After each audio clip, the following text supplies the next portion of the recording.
Hello everyone. The topic I'm gonna explain to you now is two-sector economy and circular flow of income in two-sector economy. I have already explained you how income moves in two-sector economy from households to firms in previous lecture. If you're interested to know about that, you must see and watch the previous video.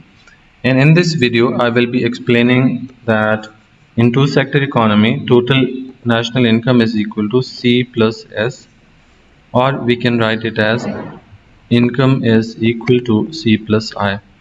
Y stands for income, C for consumption, S for savings, and I is used for investment. So in two-sector economy, there are two economic agents. One is consumer and the other one is producer, or households and firms. We can call them households and firms. Households are basically consumers and firms are the investors or producers. So in two-sector economy, we can write national income is equal to C plus S. Yeah, GDP is equal to C plus S. Or we can also write it as income is equal to C plus I.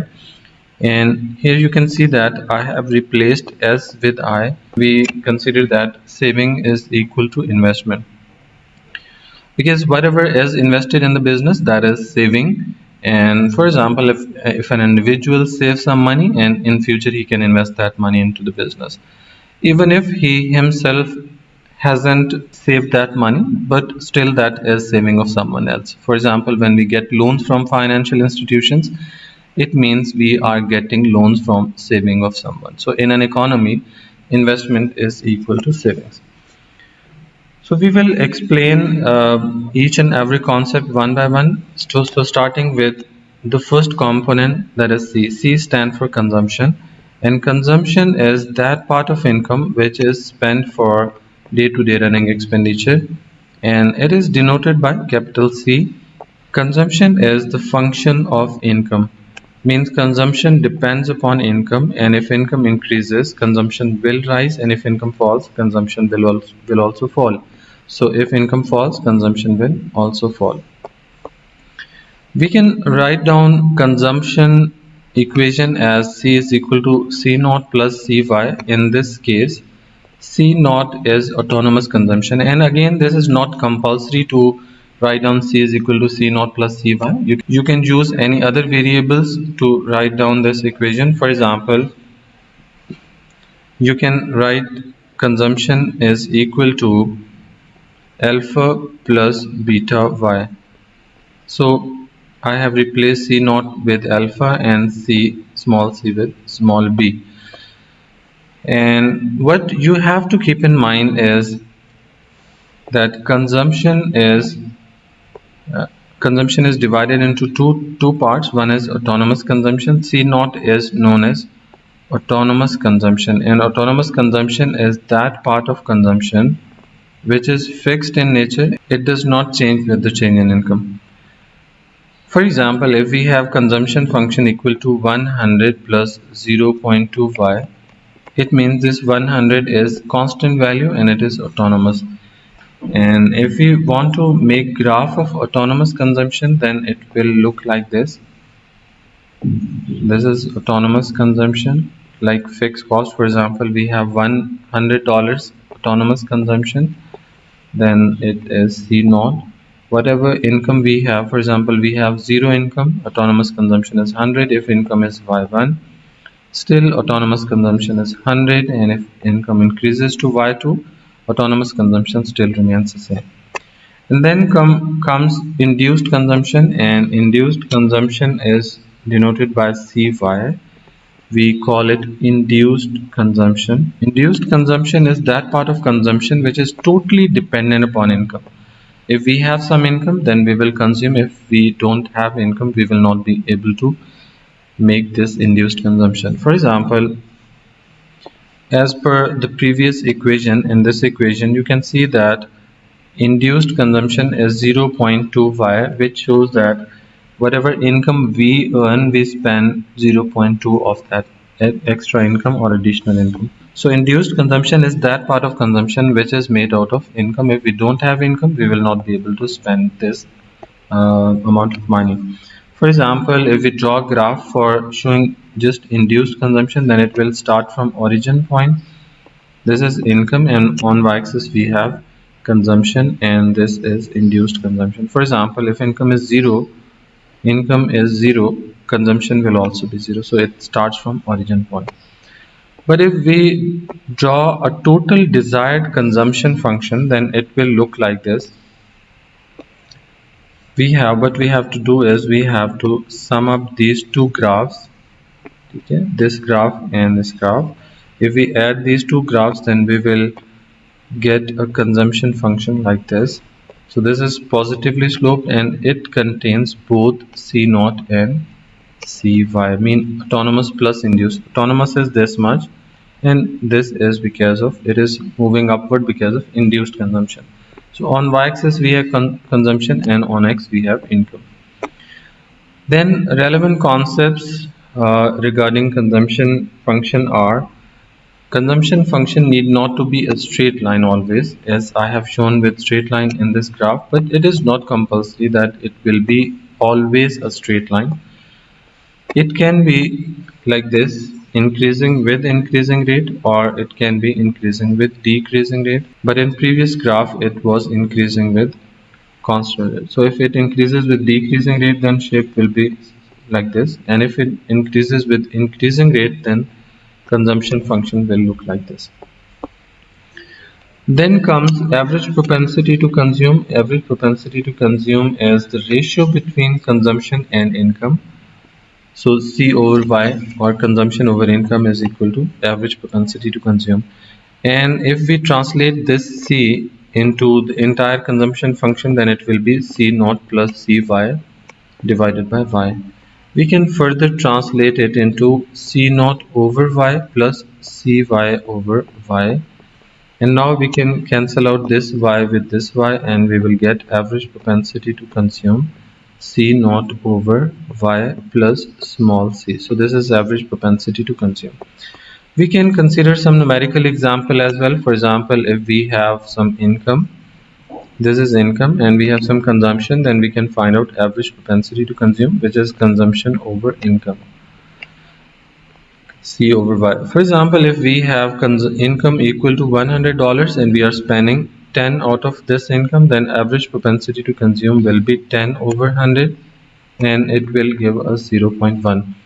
And if income is, let's say, 200, consumption is, for example, 20, then again 20 over 200 will give us 0.1. And we can find out average propensity to consume from graph as well. For example, if we have this graph, this is consumption and this is origin point. On y-axis we have consumption, and on x we have income. This is income, and at any certain point, let's say at point A, we can find out average propensity to consume. And as I told you earlier, that average propensity to consume is equal to consumption over income. So in this case, consumption is AY. This is AY is consumption. So AY over OY is the income. So O divided by OY. Or I can also label consumption here as well. Suppose this is C1. So this much is consumption, that is OC1, and this much is income, that is OY.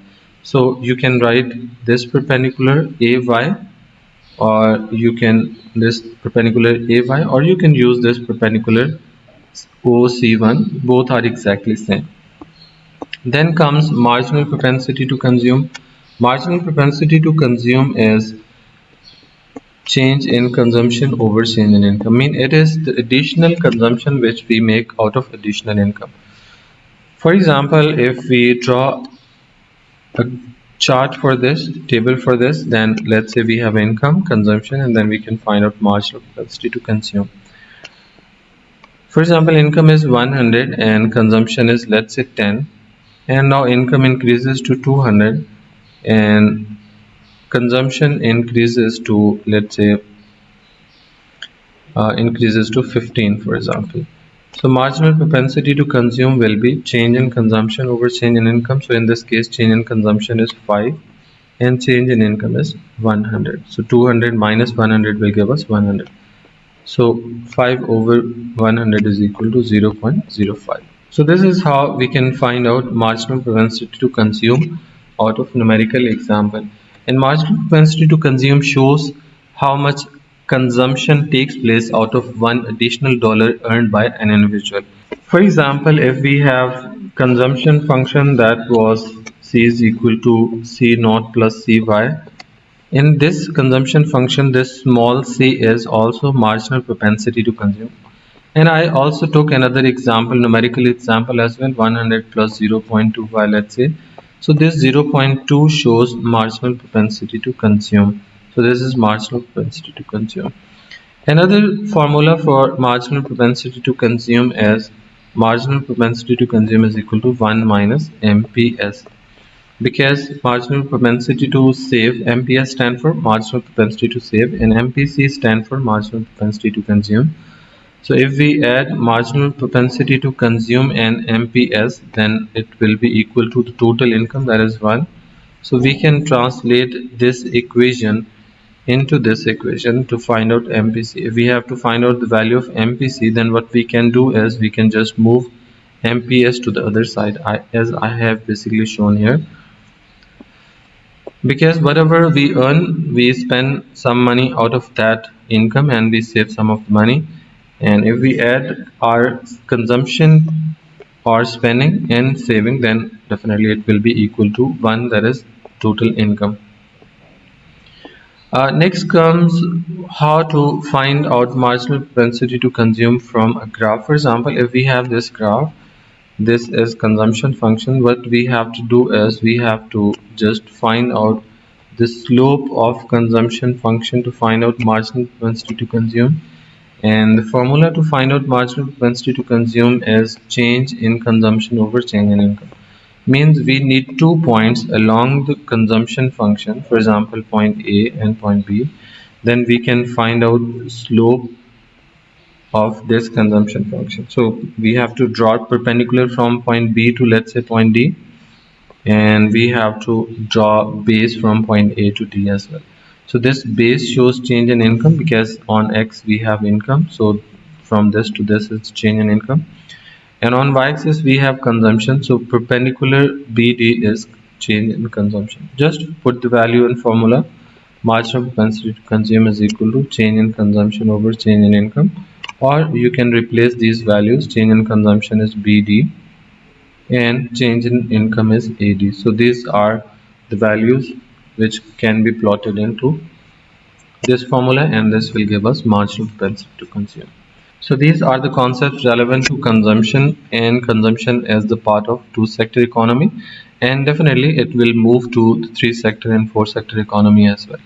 So in next video I will be explaining what are the factors that affect consumption, and in subsequent videos I will be explaining the saving function and the factors that affect saving, and so on. I will be moving forward to this Keynesian theory of income and employment, and this is two sector, three sector, four sector economy related concepts, and these are really important for MCQs as well as long questions.